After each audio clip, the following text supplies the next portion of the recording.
selamat datang di channel Bu Reni. Sebelum mulai, ayo subscribe channel ini dan nyalakan tombol notifikasinya. Yang terakhir, baru deh kita ngitung-ngitung. Kalau kita udah tahu konsepnya, harusnya kita juga bisa nuangin konsep itu secara matematis.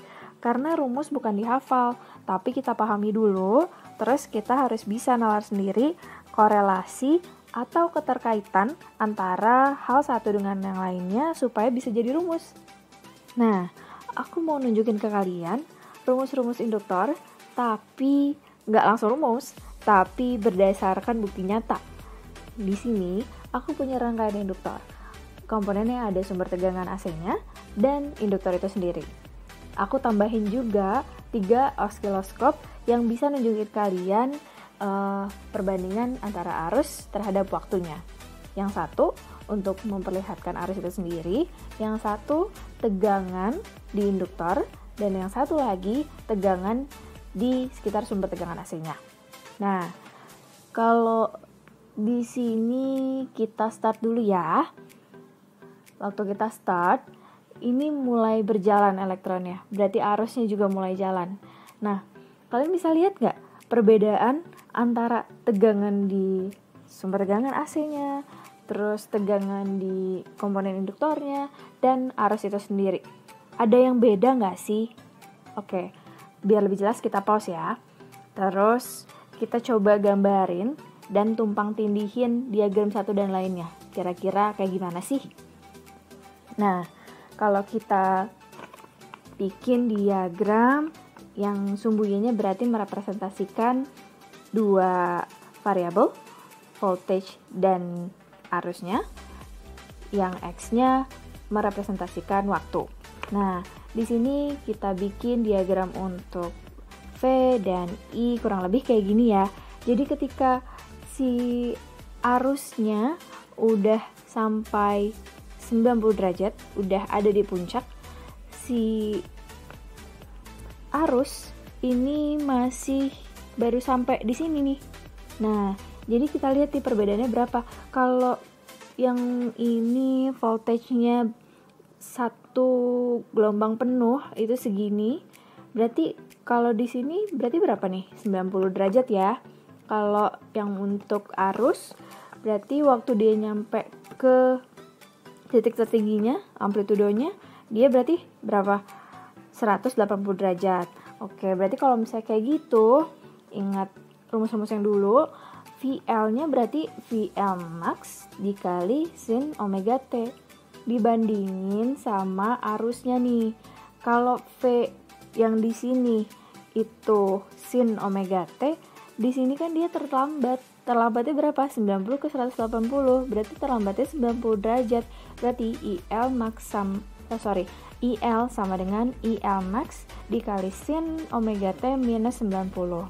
Kenapa sih arus sama tegangannya tuh bisa nggak bareng? Ya karena dari yang tadi kita udah lihat di bukti nyata yang di awal juga, bahwa rangkaian induksi itu kalau di arus listrik, dia bakal membuat GGL, gaya gerak listrik. Ada GGL induksinya.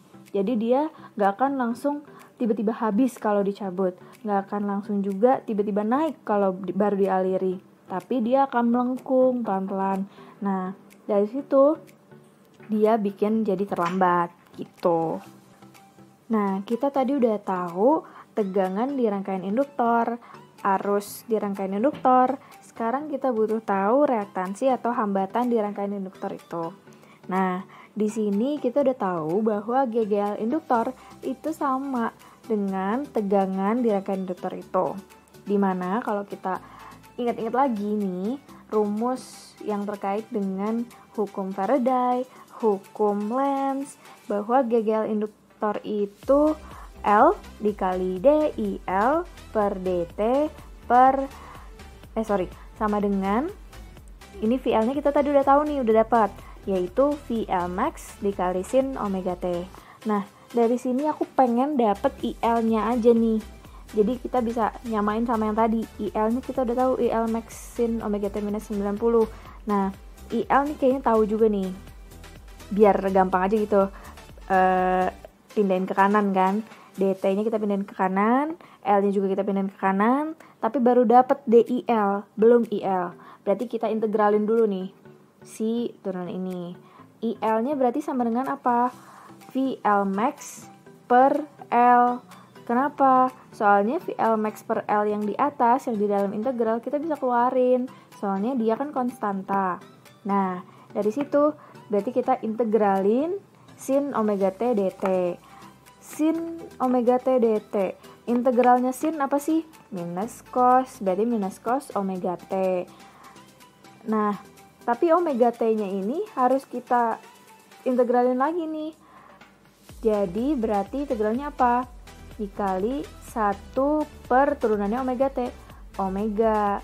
Nah, dari situ kita pengen bikin juga supaya si minus cos ini nggak ada nih, soalnya kayak nggak indah aja gitu, biar sama yang atas, sin. Nah, kita pakai rekayasa trigonometri lah ya. Ini minus cos omega t. Biar jadi sin gimana? Cos omega t itu sama kan? Sama sin 90 minus omega t. Nah, jadi ini minus-minus sama. Jadi cos omega t itu sama dengan sin 90 minus omega t. Nah, ini kita bisa nih masukin si minusnya ini. Tapi ini khusus sin aja ya, kalau cos nggak bisa. Sin minusnya masukin berarti minus 90 minus omega t. Sama dengan sin minus 90, bisa kan? Terus minus omega t berarti minus 90 tambah omega t. Atau bisa ditulis juga omega t minus 90. Berarti yang tadi nih bisa kita ganti sin omega t minus 90. Nah, dapet tuh. Omeganya kita taruh bawah aja dah. Nih, taruh sini. Dari sini, ingat gak sih ini kayak pernah lihat? Iya, ini tuh yang tadi ada di IL. Ini tuh amplitudonya. Jadi berarti kita bisa ganti nih sebenarnya. IL sama dengan VL max per L omega dikali IL per IL max. Nah, IL dikali IL max, kita kesana ini biar I-nya ngumpul. IL kali IL max per IL juga. IL bisa dicoret, berarti IL max sama dengan VL max per L omega. L omega sama dengan VL max per, ini pindah ke bawah, IL max. Berarti L omega sama dengan, ini V per I. V per I itu kan hambatan kan? Hambatan kalau di induktor itu simbolnya XL. Berarti L omega sama dengan XL. Ketemu deh. Oh, berarti XL itu sama dengan L omega. Kalau misalnya nanti misalnya kalian dapat soalnya detail, ada pi, ada frekuensi, kita ingat dong, omega itu bisa diganti juga dengan 2πf. Nah, XL sama dengan L kali 2πf.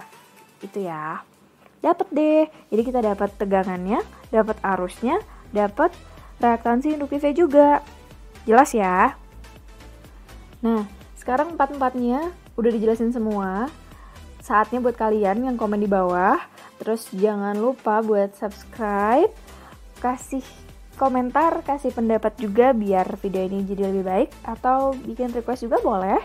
Bikin request misalnya video apa lagi ya yang mau ditonton dari channel ini. Thank you.